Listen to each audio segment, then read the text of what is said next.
Assalaamu calaykum. Ku soo dhow YouTube channel-ka Bulshaawi Boy. Maanta waxaan yar ka hadlaynaa mowduuca farxadda, kumana dheeraan doono insha Allah. Maxaad u taqaan farxad? Marka hore walaal waxaad ogaataa in ay suurtagal tahay in qofba si uu garanayo ama uu qeexayo farxadda. Taasina ay tahay sida uu qofka u fahmo. Haddaba aynu ka jawaabno su'aasha ah, waa maxay farxad? Farxad waa marka qalbiga kuu xasilan yahay oo aadan dareemayn wax walwal ah. Su'aasha kale ee muhiimka ayaa ah sidee loo helaa farxad? Intaan ka jawaabin su'aashaasi, waxaan ku weydiinayaa su'aal kale oo aad ka dhex fahmi kartid jawaabta oo ah kuma bixiya farxadda. Qof kasta waa uu garanayaa cidda bixisa farxadda. Allah subxaanahu wa tacaala ayaa bixiya farxadda.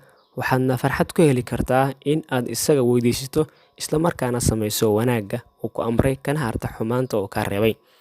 Waayo meesha uu wanaag ka jira waxaa ka jira farxad. Sidoo kale waxaad ku qanacdaa qadarta iyo waxa uu Allah subxaanahu wa tacaala kuu qoray oo si dhab ah ugu dhaqan tiirka ugu dambeeya ee lixda arkaanul iimaan kaasoo ah rumaynta qadarka. Haddii aad ku dhaqanto bilqadri khayrihi wa sharrihi min Allahi tacaala, waxaad ku noolaa doontaa sacaado iyo farxad. Tallaabada kale ee ay tahay inaad qaaddo si aad u hesho farxad ayaa ah akhrinta Qur'aanka Kariimka ah. Markasta oo aad Qur'aanka akhriso, dabcan waxa aad dareemaysaa farxad. Sidoo kale waa inaad dadka cafisaa. Haddii aad cuqdad qof u haysid, waxaad dareemaysaa markasta cidhiidhi. Sidaa darteed waa inaad dadka cafisaa si aad u hesho farxad, ugu noolaato sacaado.